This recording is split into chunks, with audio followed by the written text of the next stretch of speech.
Good morning students. मैं third year का complex analysis जिसमें कॉम्प्लेक्स इंटीग्रेशन में पढ़ा रहा हूँ। मैंने पिछले दो वीडियोज में काची फार्मूला, काची थ्योरम, काची इंटीग्रल फार्मूला मैंने बताया, उसका डेरिवेशन किया और उससे रिलेटेड कुछ क्वेश्चन किया। बच्चों उससे रिलेटेड क्वेश्चन और भी है, लेकिन कुछ और उसको आपको जानकारी करना पड़ेगा। जैसे मैं ये कहूँ, जैसे आपने काची इंटीग्रल फार्मूला में पढ़ा था, यहाँ पर मैं आपको बता दूँ, अभी आप लोग ये लिखवाएंगे आप लोगों से कि एफ जेड यदि एनालिटिक है within a close contour C on boundary of C, तो एफ जेड का इंटीग्रल 0 हो जाएगा। ये काची ने बताया था। अब मैंने काची इंटीग्रल फार्मूला में ये बताया था कि एफ जेड एनालिटिक हो within a on close contour C और Z equal to inside C हो, Z equal to a inside C हो।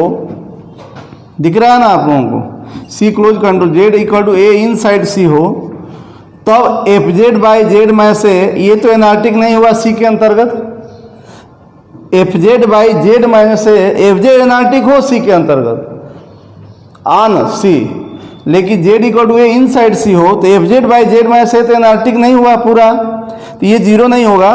तो ये आपका 2 पाई आई बटा एफ ए में बताया था, बाई फैक्टोरियल 1 कह सकते हो। अब ये मैं एक प्रश्न रख दूं कि इस तरह का इंटीग्रल कि एफ जेड एनालिटिक हो सी के अंतर्गत, उसके बाउंड्री पर और Z equal to a inside C हो, तो एफ जेड बाई जेड में से ए के पावर यदि बढ़ा दे 4, तब कैसे करेंगे? पावर बढ़ जाएगा तो क्या होगा? तो वही मैं काची इंटीग्रल फार्मूला का डेरिवेटिव बताने जा रहा हूँ, समझ रहे हैं? तो ये आज जो बताने जा रहा हूँ, पावर कितना हो जाएगा जेड में से ए का पावर, तो उससे ये जो आज बताने जा रहा हूँ, इससे आप इस इंटीग्रल को इवेलुएट कर दोगे। इस टाइप के पावर 8 हो जाए, पावर 10 हो जाए, पावर n हो जाए, तब कैसे करेंगे? क्या F Z analytic within C और Z equal to a inside C हो, तो एफ जेड बाई जेड में से के पावर n पूरा एनालिटिक नहीं हुआ, एनालिटिक हो जाएगा सी के अंतर्गत, तब तो 0 हो जाता है। बट ए पर ये 0 हो जाएगा डिनोमिनेटर, तो पूरा ये फंक्शन इन्फिनिटी हो जाएगा, एनालिटिक नहीं हुआ ए पर, तब भी आप रिजल्ट बताओगे। तो ये मैंने आज जो लिखा है, ठीक है, ये आप लोग खटाक से लिख लीजिए, ठीक है। मैंने लिखा है हायर ऑर्डर डेरिवेटिव्स ऑफ काची इंटीग्रल फार्मूला। मैंने लिखा है हायर ऑर्डर, ये आता भी है एग्जाम में। अब हायर ऑर्डर में मैं nth डेरिवेटिव करूंगा, फर्स्ट डेरिवेटिव भी आ जाएगा, ये डिराइव फर्स्ट डेरिवेटिव या फाइंड फर्स्ट डेरिवेटिव ऑफ काची इंटीग्रल फार्मूला, ये भी आ सकता है। बात समझ रहे हो कि नहीं? डिराइव फर्स्ट डेरिवेटिव, तो मैं nth डेरिवेटिव इसलिए कर रहा हूँ, nth डेरिवेटिव ऑफ काची इंटीग्रल फार्मूला, कि nth डेरिवेटिव करने में हम फर्स्ट डेरिवेटिव फाइंड करेंगे, सेकेंड डेरिवेटिव फाइंड कर देंगे और उसी को जनरलाइज करके nth डेरिवेटिव लिख देंगे। तो मैं nth कर रहा हूँ, तो आप फर्स्ट भी एग्जाम में आता है कि फर्स्ट डेरिवेटिव फाइंड करो काची इंटीग्रल फार्मूला का, तो आप वो भी डिराइव कर लोगे और उसको मैं सेकेंड डेरिवेटिव भी कर दूंगा और उससे आप एंसो ऑन करके मैं nth डेरिवेटिव बना दूंगा।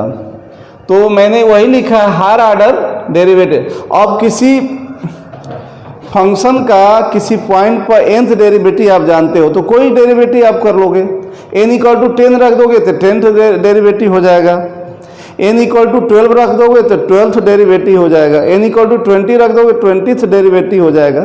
तो nth डेरिवेटिव आप करना सीखो और nth डेरिवेटिव का रिजल्ट क्या है ये आप सीखिए।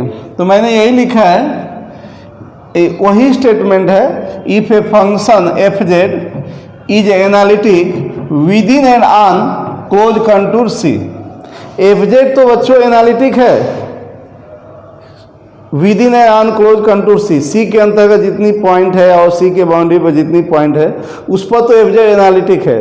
तो नो डाउट एफ जेड का सी के अलॉन्ग इंटीग्रल 0 होगा, एफ जेड का होगा।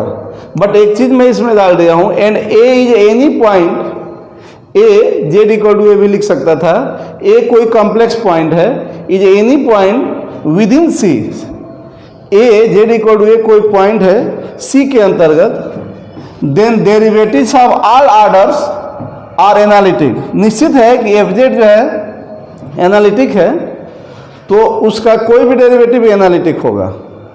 समझ रहे हो, एफ जेड सी के अंतर्गत सी की बाउंड्री पे एनालिटिक है, तो उसका कोई भी डेरिवेटिव एनालिटिक होगा।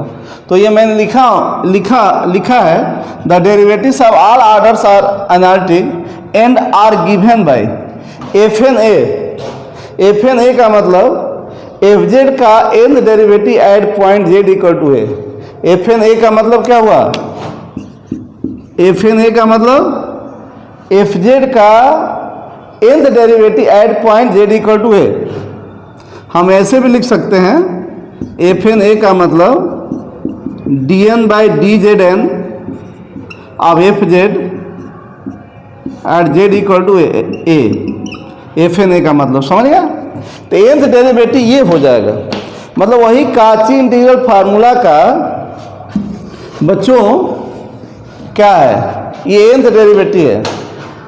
जैसे ये according to your condition F A equal to क्या था 1/2 पाई आई बटा, ये काची इंटीग्रल फार्मूला है, यही ना था। इसका nth डेरिवेटिव करोगे जेड इक्वल टू ए पर, तो ये आएगा। इस तरह से इसके हेल्प से हम लोग ये इस इंटीग्रल की value F Z by F Z तो एनालिटिक है सी के अंतर्गत और सी के बाउंड्री पर, लेकिन ए पे एनालिटिक नहीं है ये पूरा। तो ये Z equal to F Z by Z minus a के पावर एन माइनस 1 यदि हो जाएगा, एन प्लस 1 हो जाएगा, तो इसका इंटीग्रल सी के अलांग क्या होगा 2 पाई आई बटा फैक्टोरियल एन। यदि 1 होगा एन प्लस 1 तो फैक्टोरियल ये 0 होगा तो 1 हो जाता है, वही जो आप काची इंटीग्रल फार्मूला में पढ़े थे। तो एन प्लस 1 पावर हो जाएगा, तो एन प्लस 1 है तो फैक्टोरियल एन है यार। ये आप लोगों को पता नहीं दिख रहा होगा कि नहीं दिख रहा होगा, okay. Factorial N F N A हुआ, मतलब एफ जेड का ए पॉइंट पर nth डेरिवेटिव के बराबर होगा। तो ये आपको मैं प्रूव करने जा रहा हूँ, वही काची इंटीग्रल फार्मूला का nth डेरिवेटिव। तो एक चीज़ ये आप लोग लिख लिए होंगे, आप लोग नो डाउट आप लोग लिख लिए होंगे, आप कॉपी बना लेना, ठीक है। ये मैं प्रूव करने जा रहा हूँ, इसको हटाने जा रहा हूँ। ए पर एफ जेड का nth डेरिवेटिव इतना होगा, जबकि गिवन क्या है, एफ जेड एनालिटिक फंक्शन है क्लोज कंटूर सी के अंतर्गत जितनी पॉइंट है उस पर और उसके बाउंड्री पर, और ए कोई इनसाइड सी पॉइंट है, तो एफ ए इक्वल टू क्या होता है काची इंटीग्रल फार्मूला से आपको पता है।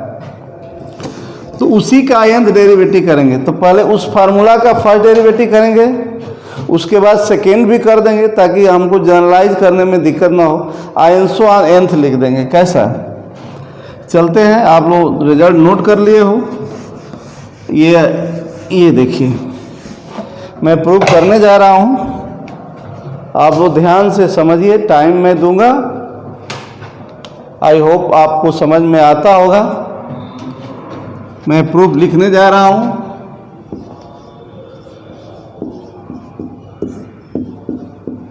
पहले 2-3 चीज़ों पर मैं आपको हाईलाइट कर दूं।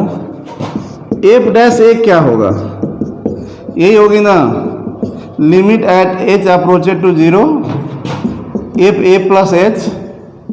पहले फर्स्ट डेरिवेटिव ए पर फाइंड करेंगे, यही ना होगा। F dash a F Z का जेड इक्वल टू ए पर first derivative. F double dash a क्या होगा, अब एफ डैश ए का डेरिवेटिव है जेड इक्वल टू ए पर, तो F dash a plus H minus F dash a होगा बाई एच होगा।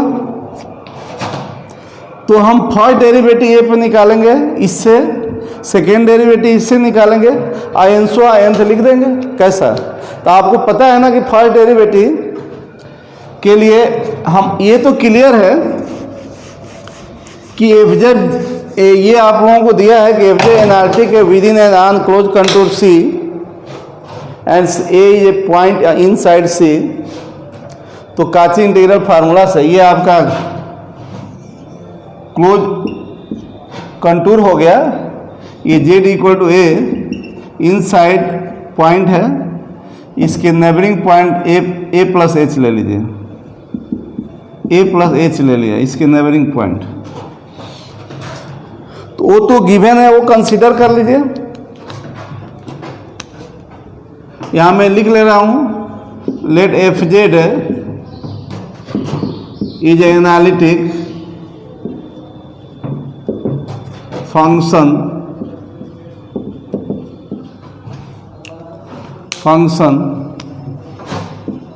within and on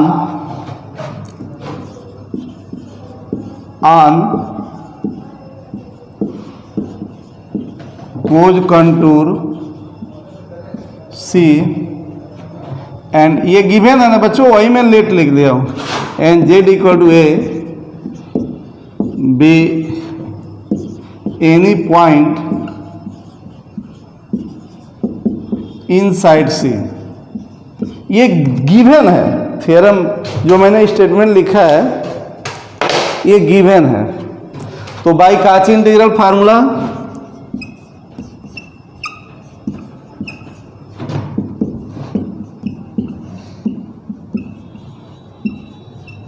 काची integral formula F A equal to क्या हो जाएगा बच्चों, 1/2 पाई आई बटा integral along C of F Z by Z minus A D Z. ये तो आप डायरेक्ट लिख दोगे। हम क्या करने जा रहे हैं, काची इंटीग्रल फार्मूला का nth डेरिवेटिव निकालना है। तो nth डेरिवेटिव फाइंड करोगे ए पर, तो नो डाउट कोई भी डेरिवेटिव फाइंड हो जाएगा। n इक्वल टू 1 लिख दोगे तो first derivative, n equal to 2 रख दोगे तो सेकेंड डेरिवेटिव, एनी डेरिवेटिव आप लोग फाइंड कर लोगे। ठीक है, अब इसी का हम फर्स्ट डेरिवेटिव निकालेंगे। तो आपको पता है कि एफ डैश ए फर्स्ट डेरिवेटिव पहले सीखिए, आज फर्स्ट निकालोगे तो उसी तरह से सेकेंड भी फाइंड कर लोगे। तो फर्स्ट डेरिवेटिव निकालोगे एफ डैश ए, तो आपको पता है ना कि limit at H approaches 0 F A plus H minus F A by H होता है। ये रफली मैं बता रहा हूँ, तो क्यों ना आप लोग लिखते चलेंगे मेरे साथ, नोट बनाते रहिए बच्चों, नोट बनाते रहेंगे। तो यहाँ पर लिखेंगे let A plus H be neighbouring point on neighbouring point of A. F A plus H क्या होगा, क्यों एफ ए प्लस एच निकालने, वही एफ डैश ए निकालने के लिए। तो आप लोग क्या करोगे, एफ ए ये है तो एफ ए प्लस एच क्या होगा, बोलिए। एफ ए है तो एफ ए प्लस एच क्या होगा, ए की जगह पर ए प्लस एच यहां रख देंगे ना,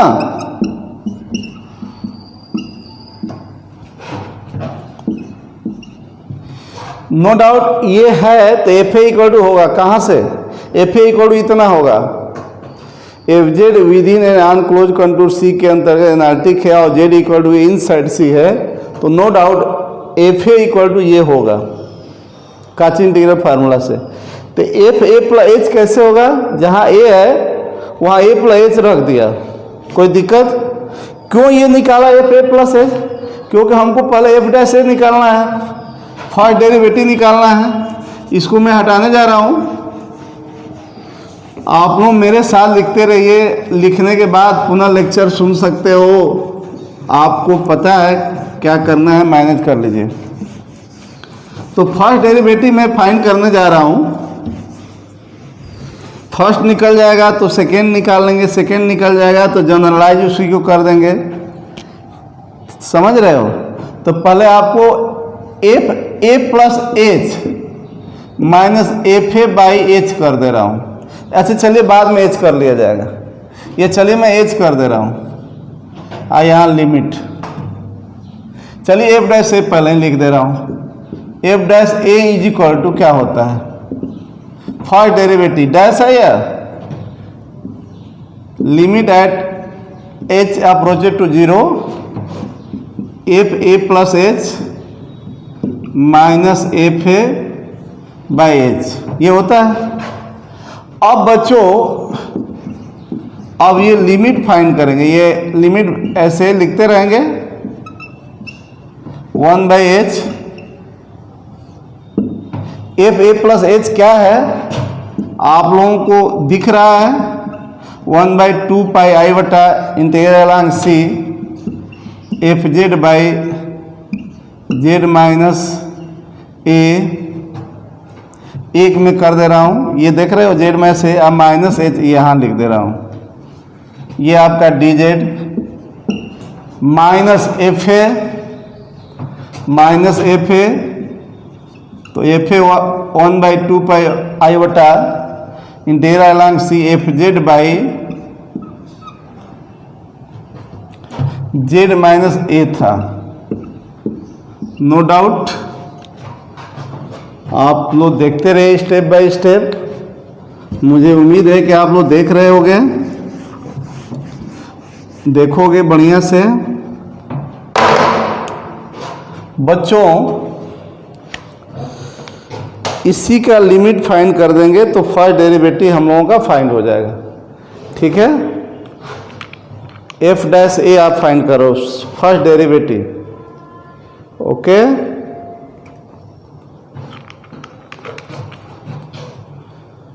काफ़ी आप लोगों की याद आ रही है और मैं आपको सामने से नहीं पढ़ा पा रहा हूँ, सबसे ज़्यादा कष्ट मुझे है। आप एफ डैश ए फाइंड कर रहे हो बच्चों, लिमिट फटाक से एच इक्वल टू 0 नहीं रख देंगे, जब तक ये डिनोमिनेटर में एच है ये कैंसिल नहीं होगा तब तक एच इक्वल टू 0 नहीं रखेंगे। एक काम करते हैं 1 बाई 2 पाई आई बटा, ये तो लिमिट से बाहर हो जाएगा, ये तो कांस्टेंट है, देखते रहिएगा 1 बाई 2 पाई बटा कॉमन है तो एच पर डिपेंड नहीं है, वो फिक्स है, ओके। बच्चों आप लोग देख रहे हो दोनों इंटीग्रल सी के अलॉन्ग है तो ये आप लिख सकते एफ जेड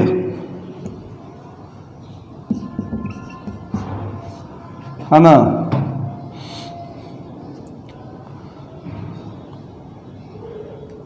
चलिए एक बार और एक लाइन बढ़ा दे रहा हूँ, minus F Z by Z minus ए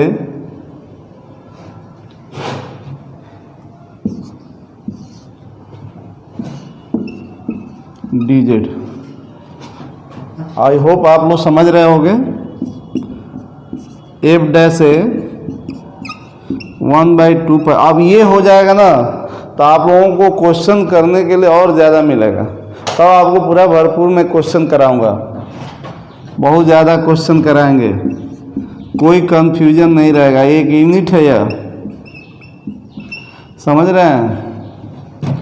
आप एक काम करिए, लिमिट निकालना है ना बच्चों, तो ये इंटीग्रल एफ जेड बाई, ध्यान दीजिएगा यहाँ पे मैं जेड में से एक कॉमन लेना चाह रहा हूँ, एफ जेड तो कॉमन है ही है, जेड में से एक कॉमन लेना चाह रहा हूँ तो क्या होगा, यहाँ जेड में से निकालोगे तो 1 माइनस एच बाई जेड में से, ध्यान दीजिएगा कॉमन लेने के बाद, एफ जेड तो कॉमन था ही, जेड में से कॉमन लिया हूँ तो जेड में से यहाँ से ये निकालोगे, जेड में से कॉमन लोगे तो यहाँ 1 माइनस एच बाई जेड में से होगा, क्यों, देखते रहिए ध्यान से, बार बार देखिए, हो सकता है कि पहली बार में पूरी बात समझ में नहीं आई होगी तो आपको दूसरी बार आ जाए, तीसरी बार आ जाए, ठीक ना। और ये कोई एनालिसिस नहीं है, कैलकुलेशन वाला टर्म है, नो डाउट। आप एफ डैश से निकाल रहे हो, मैं धीरे धीरे इसको हटा रहा हूं, आप लिखते रहिएगा।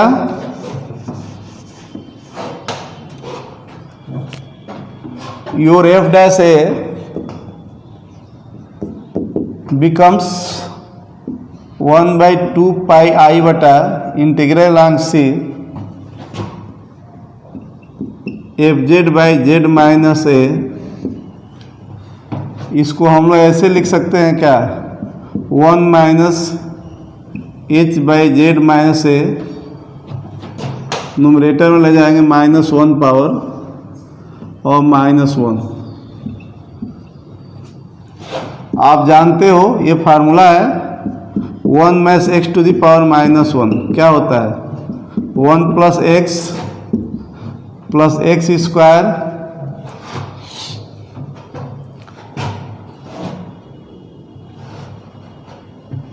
ओके, x³ और 4 टर्म का ये इनफाइनाइट तक। इस पर आप इसको लिखिए ज़रा, तो योर f' बिकम्स, एक चीज़ छूट गया है यहाँ पर, लिमिट जो था h अप्रोचेज टू 0 ये छूट गया था। बाद में जब तक 1/h भी था ना, सारी एक चीज़ छूट गया था, 1/h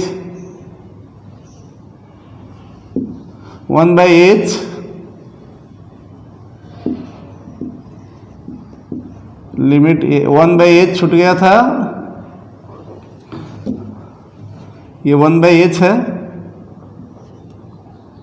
तो 2πi बटा, यहाँ मैं साफ सुथरा लिख दे रहा हूँ, वही ऊपर है 1/h।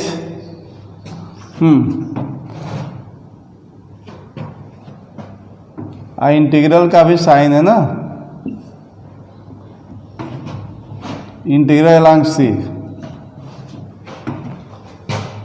यहाँ भी वही लिखा गया है जो यहाँ है, ठीक ना, जो यहाँ है यहाँ भी ये वही लिखा गया है, देख लीजिएगा। हाँ बच्चों, fz/z-a और ये जो लिखा हूँ 1 - x के पावर -1 का एक्सपेंशन, इस यही है ना, तो ये x की जगह पे h/z-a है, x की जगह पर h/z-a है, तो क्या लिखोगे, 1 + h/z-a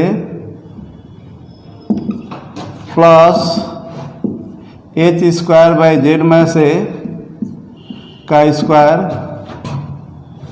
एनसोआन कर दे रहा हूँ, इतने पर काम चल जाएगा, एनसोआन इन्फिनिटी -1 dz। बात समझ रहे होगे, क्या ये 1 गायब होगा,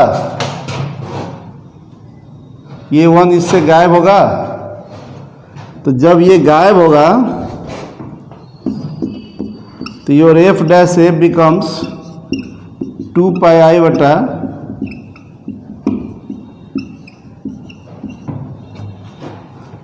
h का अमन 1/h से मल्टीप्लाई कर देंगे तो क्या मिलेगा,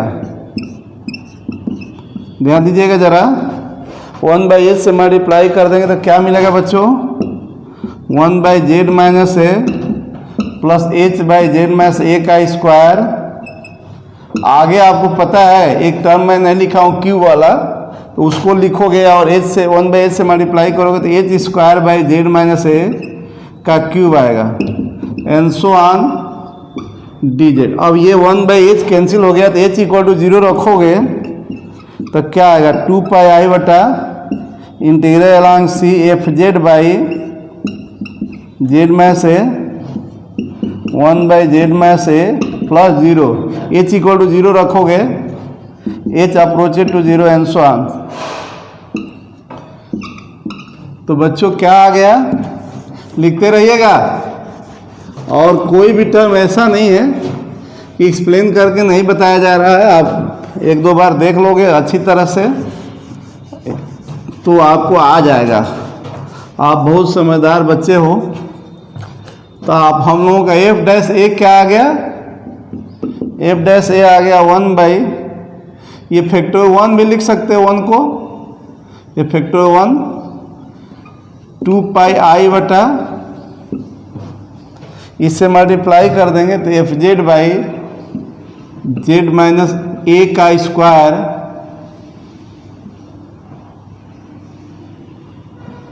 dz।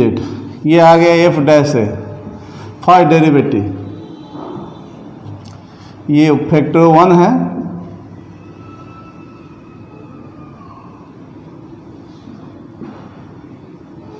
फैक्टर 1। अब चूंकि हमको nth तक जाना है तो नो डाउट आपको सेकेंड डेरिवेटिव निकालना ही चाहिए। डेरिवाइव कर रहे हो, कहे तो मैं सिमिलरली लिख दूँ सेकेंड डेरिवेटिव और उसके बाद nth डेरिवेटिव आप लिख सकते हो, ऐसा भी कर सकता हूँ। टाइम ऐसे मैं कर दे रहा हूँ आप लोगों के लिए, मैं कर दे रहा हूँ, कहेंगे तो समझ रहे हैं। यह लिख दे रहा हूँ, वीडियो बड़ा हो रहा है, वीडियो बच्चों बड़ा हो रहा है,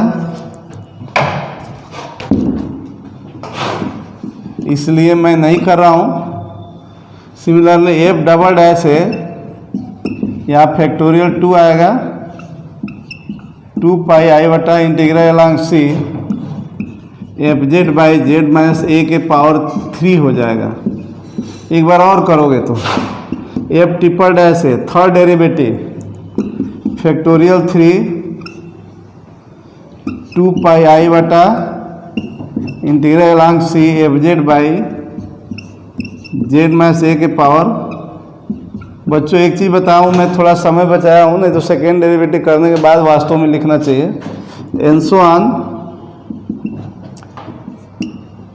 nth डेरिवेटिव फैक्टोरियल n होना चाहिए, 2 पाई आई बटा integral along C F Z. यहाँ पर 3 डेरिवेटिव है तो 4 है, सेकेंड डेरिवेटिव है तो 3 है, nth डेरिवेटिव में क्या होना चाहिए, n प्लस 1 dz होना चाहिए। तो ये nth डेरिवेटिव, इससे क्या होगा कि कोई पावर ऑफ जेड में से कि पावर ज़्यादा रहेगा तो हम कर लेंगे, समझ रहे। एक क्वेश्चन मैं कर रहा हूँ, ये आप लोग लिख लीजिएगा बच्चों, इसको आप राइट कर लो। सिमिलरली nth डेरिवेटिव लिख दिया, okay.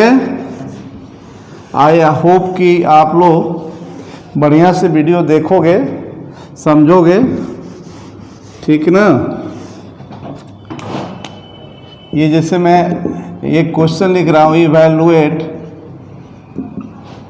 Integral along C exponential 3z by Z minus 1 to the power 3। चलिए पावर 10 कर दे रहा हूँ। आप बताइए कि 2020 कर दे रहा हूँ, कोई दिक्कत नहीं। हाँ वेयर आप दिख रहा है कि नहीं वीडियो, एक्सपोनेंशियल ए जेड कर दे रहा हूँ, जेड माइनस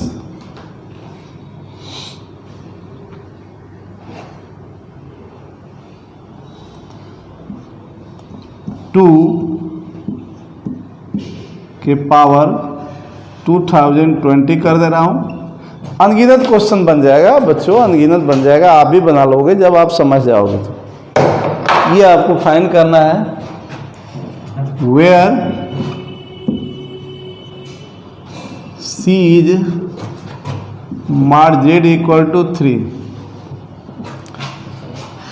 C एक सर्कल है जिसका रेडियस 3 है और क्या सेंटर ओरिजिन। हाँ यहाँ से आप लोग देख रहे हो ना, ये आप लोग जो किए हो, ये result F Z by Z minus A power n+1 रहेगा, तो क्या हो जाएगा, मतलब यहीं पे मैं लिख दे रहा हूँ integral along C F Z by Z minus a के पावर n+1 हो तो 2 पाई आई बटा by factor n F N A हो जाएगा। ये आपका तो करने का तो तरीका एक ही है, फार्मूला थोड़ा और मिल गया। आप बताओ, मैं सॉल्यूशन करने जा रहा हूं।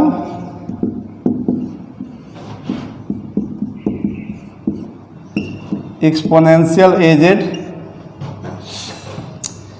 Z minus 2 to the power 2020 dz। ये बताओ सी क्या है? 3 रेडियस का सर्कल है। 3 रेडियस का सी क्या है बच्चों? 3 रेडियस का सर्कल। सेंटर ओरिजिन है, 3 रेडियस का सर्कल है। जेड इक्वल टू 0, ये 3 रेडियस है। मार जेड इक्वल टू 3, ये आपका सर्कल। अब ये बताओ डिनोमिनेटर हम 0 करेंगे तो no doubt Z equal to 2 inside C है, lies inside C, inside C. अब बताओ एफ जेड क्या लोगे? सोचने का तरीका वही है, पिछला वीडियो आप जरूर देखिएगा। ये नहीं कि वीडियो 24 आप देख रहे हो तो वीडियो 23 नहीं देखोगे, ये सीरियल वाइज देखिएगा। इनसाइड सी तो क्या एफ जेड फाइंड करेंगे? एफ जेड क्या लोगे? जो इनसाइड सी है उससे रिलेटेड जो जेड है, जेड में है वो उसको छोड़ दो, एक्सपोनेंशियल ए जेड हो गया। Your integral becomes F Z by Z minus 2 के पावर 2020 dz। ये आपका इंटीग्रल हो गया। अब काची फार्मूला के nth डेरिवेटिव से क्या हो जाएगा? बोलिए, आप लोग समझदार हो। By nth derivative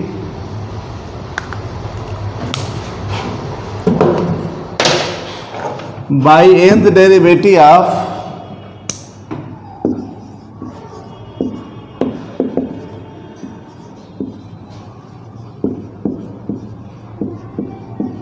nth derivative of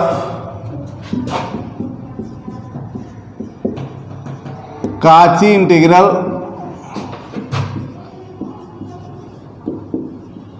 formula क्या बच्चों? Integral along C F Z by Z minus A inside C हो, n प्लस 1 हो तो क्या था? फैक्टोरियल n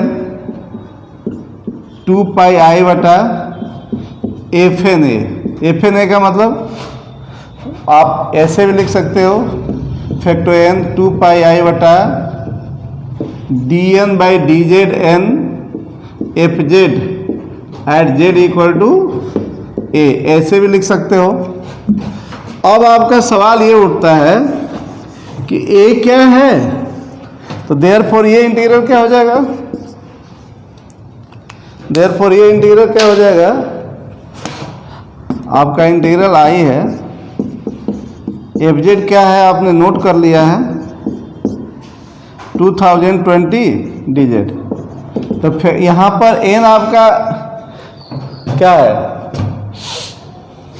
n प्लस 1 है तो फैक्टोरियल, यहाँ 2020 है तो फैक्टोरियल क्या हो जाएगा? ये हो जाएगा 2019 हो जाएगा। 2 पाई आई बटा एफ एन है, यहाँ ए क्या है? 2 है, वाई डी एन एट